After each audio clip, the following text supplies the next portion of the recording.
Hello everybody and welcome to Moon Moth. And today is a glorious day, it's absolutely fantastic. So I'll show you some of the new blossom on the trees. Our spring and summer comes quite a bit later than the south in England or south in Europe. So we always play catch up here. Got a fabulous day today and hopefully we shall have some visitors come with us. So come on, let's go into Moon Moth. Let's see what's happening. Okay, so I've literally just stepped in the forest and this tree's been here a long time, but I haven't noticed the alterations to it, which some might say are natural. I don't believe they are. And I'm looking particularly at things like this. This is snapped here. And then this here snapped. So if I step back and you look at the way the branches are laid, like that one for example, you see that? So that's laid across the front there. Oh well, it's interesting. It's interesting nonetheless.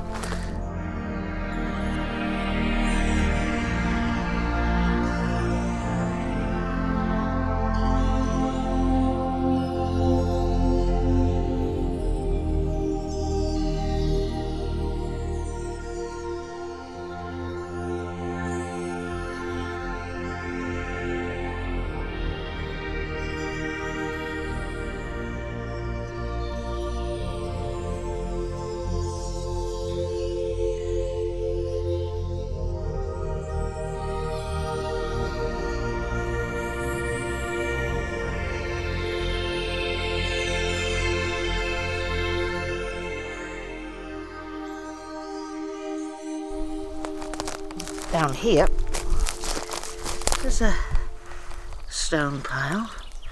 Let's have a look. Dead wiggly worm thingy there. Don't see anything. But again, they're on a stump. This is a tree stump. So I just wonder if this is connecting the trees and the rock as in the ground, because if we look over here, don't have to go very far, literally 4 or 5 paces, there's another little tree stump, stick line across it. So that, I just find that interesting. So let's go see all the mess of this. Is maybe just deadfall. And I know that birds now are trying to make their nests and things, but it's interesting that the ground is such a mess. And in some weeks you come here and there's not a stick to be seen on the ground. So you can get an idea how big that is. My head comes up to about there and I'm 5'8".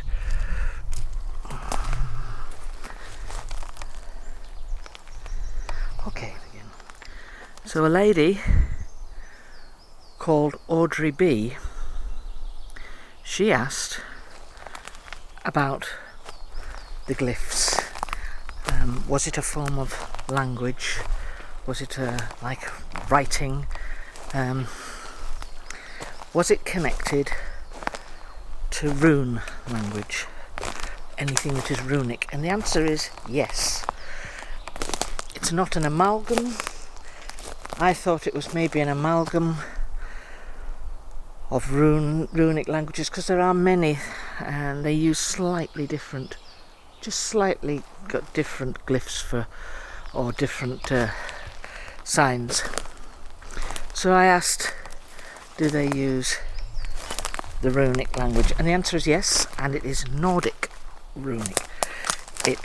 They do add to it and take away from it, however they wish to, whatever they are trying to say. So to read a glyph, it's done in layers. So it can have up to 3 layers. So you would then read it if it was on the ground. Now I'm going to use an example. Of course, when I want a glyph, there isn't one to be found. But we'll take this as an example because I think that probably has a meaning. So if there was 3 layers, you'd read the top layer first, then the middle layer, then you'd go to the bottom layer. And that's how you read them. And I'm sure that they adapt them to how they want to say something or what they want to say. So Audrey B, good question. Always love a question. If I can answer it, well, actually what I do is just ask the people, they tell me the answer.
And as you know, this is our interesting tree.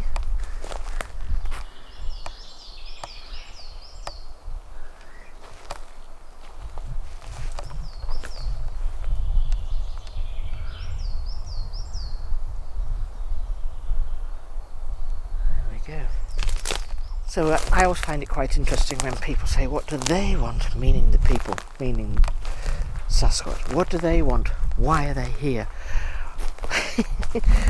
They might turn around to us and say, what do you want? Why are you here? We came here before you. It's quite funny, isn't it, really? So about knowledge and information. We want to know something, we would have to go to a written word of some kind, whether it's a book, whether it's on a tablet form, like Rosetta Stone or something like that, or any of the Egyptian glyphs, hieroglyphs that are written on the walls, any of the ancient Chinese writings. We would have to look something up. Modern day stuff, we go to a book and we pick up a book, or you might do a few clicks and do a web search. And we then will be given a date. Whatever we were looking at was such and such a date, and this is what happened. We'd read up and find our information. Well, I believe for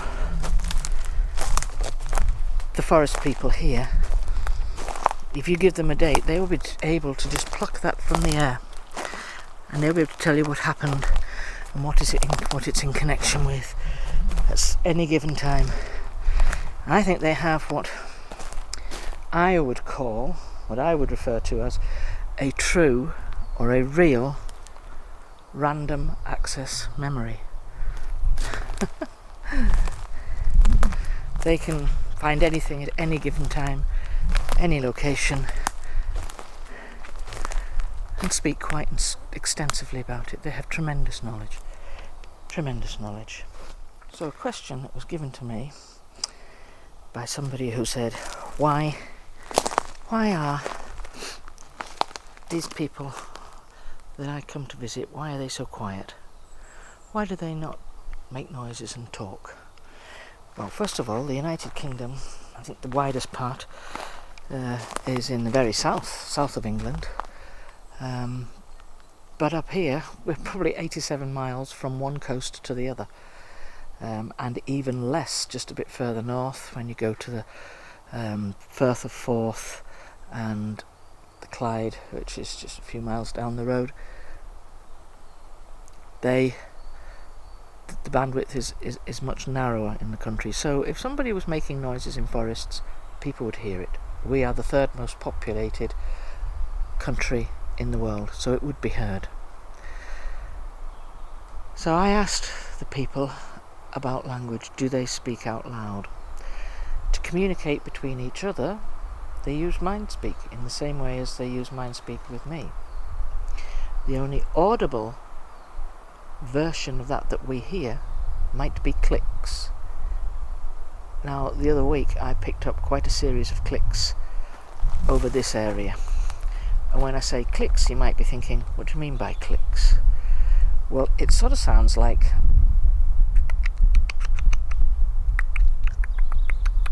similar to that. I'm listening out for it now, I can't hear it. But that's what it sounds like. The whoops as such, whoops belong to juveniles. An under 12-year-old will whoop. It's like a child's noise.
Another question, I think it was Marie.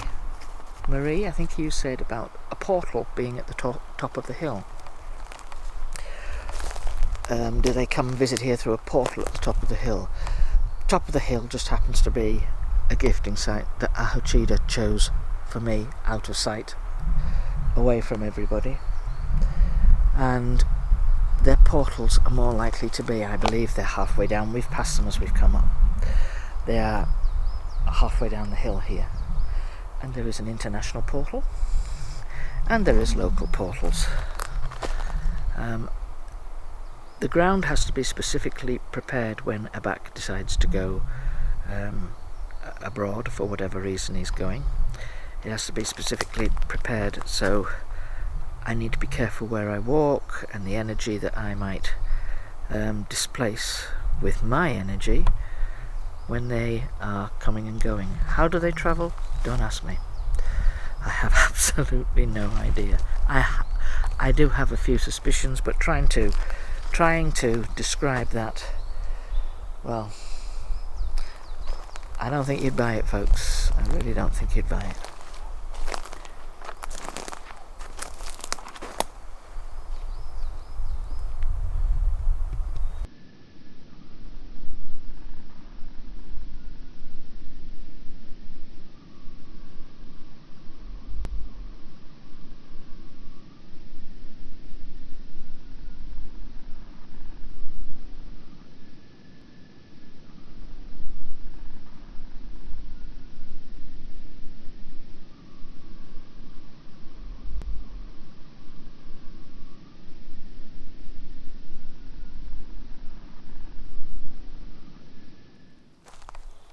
Okay, so let's head into our new gifting area. Look at this. Look at these. So,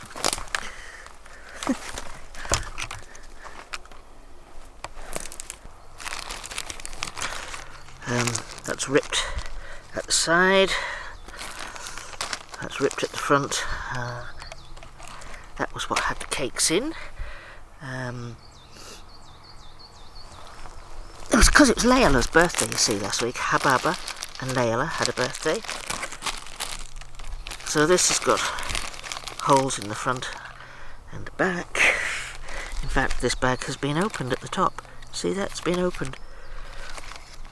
I'll show you again. See? Do you know any animals that can open these type of bags? Because I don't. Alright, just to show you what I've got today. I've got some lovely apricots. Yum yum. Some walnuts.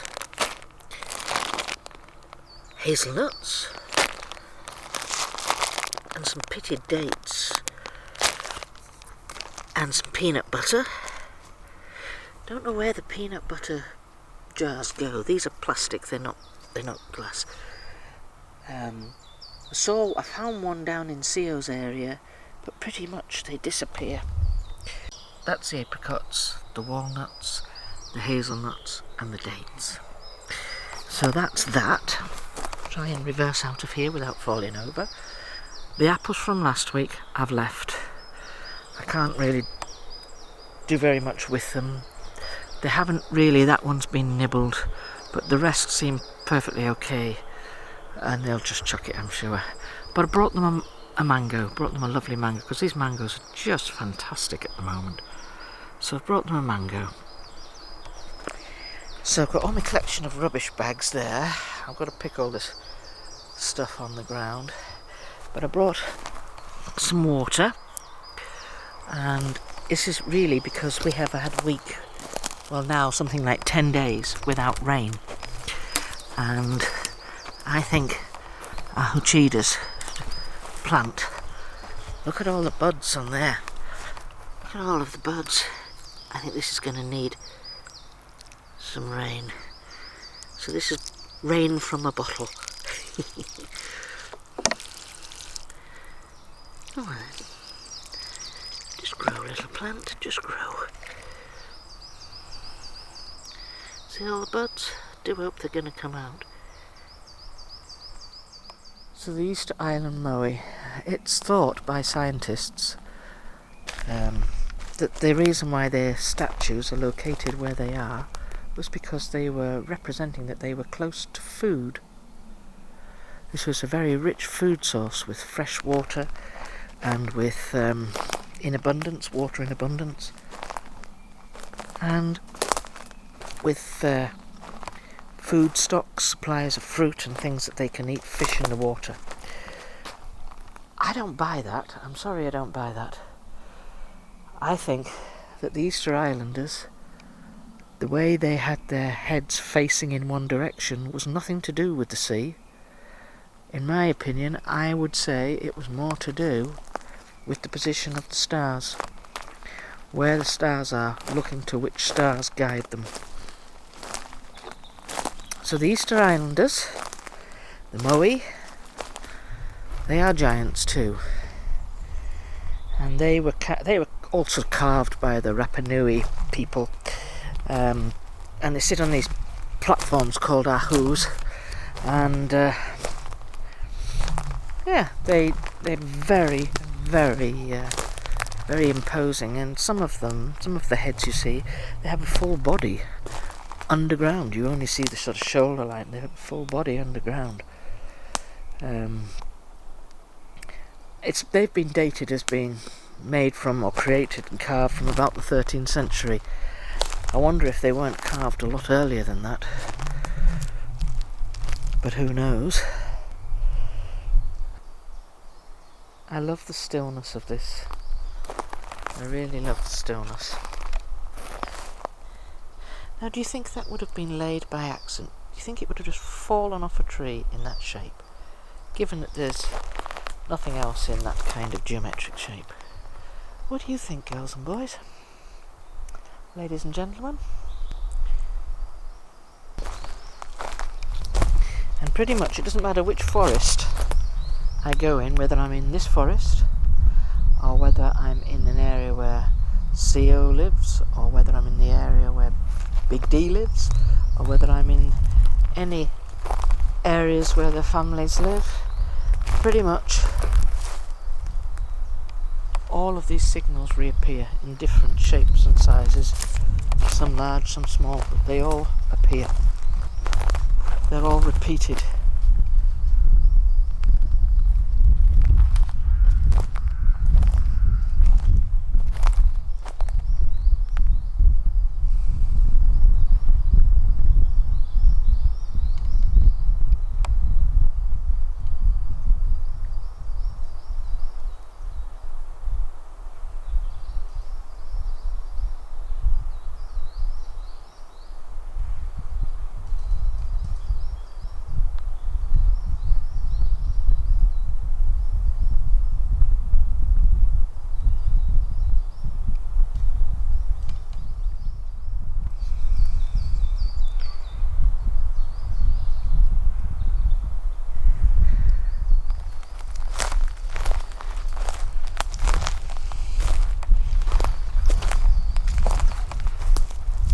Right beside the tree.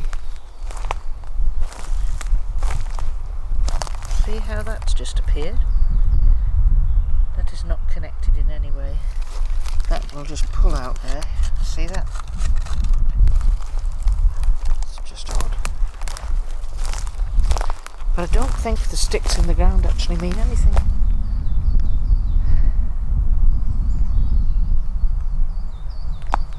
I think that this tree can say a lot. I have a feeling it can tell a lot. It's got a lot of stories to tell.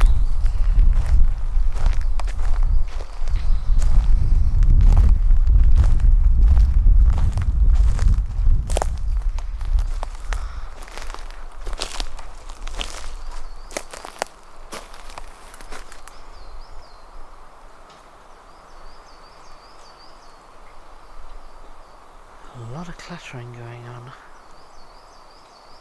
Oh, and it would be in that direction, wouldn't it? You always know. It's going to be heading near there.